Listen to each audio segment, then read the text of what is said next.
May dumating nga na tricycle nga dito sa amin na naglalaman nga ng napakaraming mangga at sabi daw ay gawin ko daw tong ice cream roll sa aking fried ice cream machine. Ano naman kaya itong pinadala sa akin? May tricycle na pumunta dito eh. Kaya ano po ito pinadala? Hindi ko po alam eh. Hindi niyo po alam? Ito may sulat. May sulat yung kahon. Alexis, ito mga mangga galing sa bakuran namin.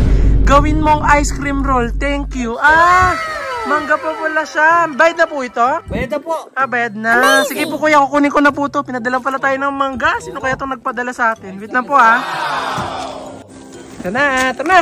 At ito na nga pagdating pangalan nitong kahon, kinuha ko na nga agad siya kasi excited na nga ako makita nga itong mga mangga na pinadala nga sa akin. Akala ko nga karaniwang mangga nga rin pinadala sa akin, pero nung nakita ko nga talaga sobrang tuwang-tuwa ko kasi ito yung mga mangga na favorite ko. Kaya talaga nagtatalon nga ako sa tuwa nga dito kasi first time ko nga na makatanggap nga ng ganito nga na regalo, itong ganitong karaming mga mangga. At isa nga sa mga request nga na nagbigay nga ng isang kahon nga na mangga na to ay gawin ko nga daw siyang ice cream roll dito sa aking fried ice cream machine. At talaga mas lalo nga ako na-excite kasi mangga nga yung gagawin ko nga na fried ice cream machine at tsak nga ako na masarap nga to. Kaya naman agad-agad ko na nga inayos nga itong fried ice cream machine ko at binuhos ko na nga ditong lahat nga itong mangga na pinadala nga sa atin para masimulan ko nang gawin nga silang fried ice cream. At dahil nga marami nga sa atin binigay nga na mangga, ito nga gagawin ko nga fried ice cream, talaga ipamimigay ko nga rin dito sa mga kapitbahay namin. Kaya naman agad-agad na nga ako namili nga dito ng mga mangga nga na gagawin nga natin fried ice cream at talagang pinipili ko nga yung mga magagandang klase para talaga mas masarap. So tara na, umpisa na natin gumawa ng mango ice cream roll. Tara na! Daming mangga. At ito na nga, sisimulan na nga natin paggagawa nga ng ice cream roll gamit nga itong mga mangga nga na pinadala nga sa atin. At ito na nga, agad-agad ko na nga silang hiniwa nga dito nga sa mga pisngi para mas madali natin matanggal yung mga laman. Ito nga lang mga pisngi nga ang kinuha ko nga lang dito nga sa mga mangga na to at hindi ko na nga kinuha yung buto kasi mas mahirap nga kunin yung mga laman doon sa buto. At nung natapos ko na nga kunin nga yung mga pisngi nga nito mga mangga nga na binigay sa atin, agad-agad ko naman nga tatanggalin nga yung mga laman nga nila gamit nga yung kutsara. Dito nga ako medyo nahirapan nga sa part na to kasi nahirapan nga ako paghiwalayin nga yung laman pati nga yung balat nga ng mangga. Kaya kahit nga pulang-pula na nga tong kamay ko, talaga medyo hinahihirapan na nga talagang tiniis ko pa nga rin para talaga magawa nga natin to. Ito na nga, natatanggalan na nga natin sila lahat. Ayan, so isa-isa na natin tatanggalan at meron na lang tayong dito tatlo. So pag natanggalan natin to, magsisimula tayong gumawa ng ice cream roll mango. Sarap po kasi mango to eh. So ito na nga, okay na, natanggal na natin lahat ng balat. So mag-umpisan tayo gumawa ng ice cream roll. Let's go! So tara na, durugin na natin siya. Ito nga rin yung isa sa mga pinakamahirap nga sa paggagawa nga ng ice cream roll, yung dudurug-durugin mo nga yung mga gagawin mo nga fried ice cream kasi talaga sobrang hirap nga.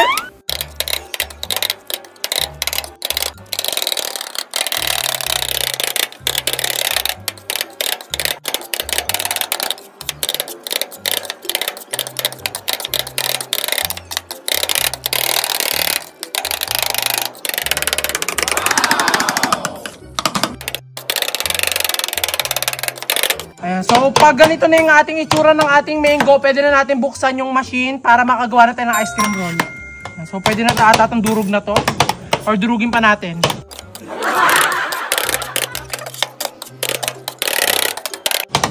Ayan, so pwede na natin i-open yung machine. Yun na! Amazing! Akala nyo nga sa video, sobrang bilis ko nga lang nadurog nga itong mga mangga na to pero naubos ko na nga yung buong lakas ko bago ko nga ito nadurog. Kahit nga sobrang sumasakit na nga yung kamay ko, pati nga yung likod ko nga kakayo ko, talagang tinitiis ko pa nga rin siya kasi ito nga yung request ko na nagbigay ng mangga. At kagaya nga ng lagi ko nga sinasabi, kahit nga sobrang hirap nga na itong paggawa nga ng ice cream roll, talaga sobra rin siya nakaka-enjoy gawin. At sa mga oras nga na to, nabuksan ko na nga itong machine na to at unti-unti na nga tumitigas nga itong mga mangga nga na dinurog-durog nga natin. Talaga pinapatigas ko muna, talaga pinapaprosen ko muna itong mga dinurog ko nga na mangga para mas lalong sumarap kapag nga nilagyan ng pinakagatas. So yan, kapag na ganito na natin at alam natin na malamig-lamig na siya, pwede na natin siya lagyan ng kanyang pampasarap, yung cream na matamis. Ito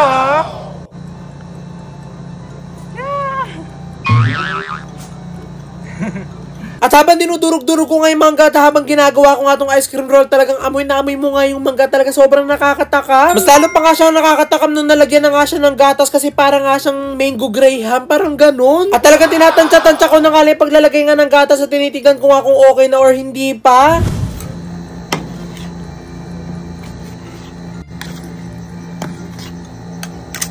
Ayan, so mukhang okay na itong ating mga pinagsama-sama. Mukhang masarap na to at pwede na natin siyang patigasin at gawing ice cream roll. Fried ice cream. So tara na.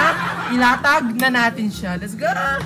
At nandito na tayo sa pinaka-exciting part kasi ilalatag na nga natin para maging ice cream roll nga itong mga pinagsama-sama natin mga ingredients. Pinupulito ko na nga lang yung paglalatag nga dito nga sa ating ginawa nga ng mga mixture para talaga mas lalo nga talaga sila sumarap at talaga mas lumamigas sila na mas mabilis. Kapag nga kasi hindi mo nga kasi inayos yung paglalatag nga dito, talagang tatagal ka nga ng ilang oras bago nga ito tumigas. At natapos ko na nga siyang ilatag, hinihintay ko na nga lang sa mga oras nga na ito na tumigas na nga siya para talaga mas makita ko na nga yung result at matikman ko na nga siya kung masarap. At finally, after nga na mga ilang minuto, sa wakas nga tumigas na nga rin itong ginawa nga natin na fried ice cream. At ito nga yung pinakaayaw ko nga na part kasi napakahirap ng hati-hatiin nga nito kasi matigas.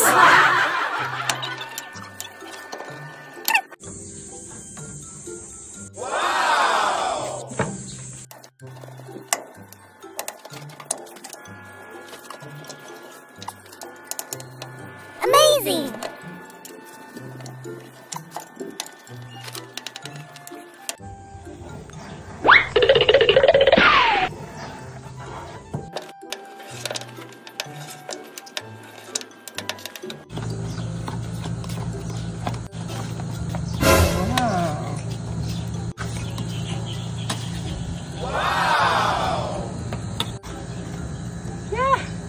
Amazing!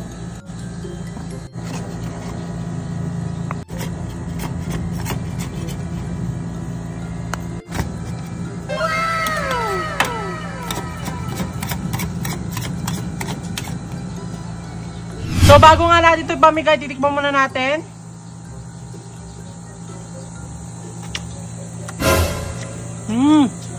Hop. Pakwan na yung nagarap ng isang araw. Hop. Yung patinungga.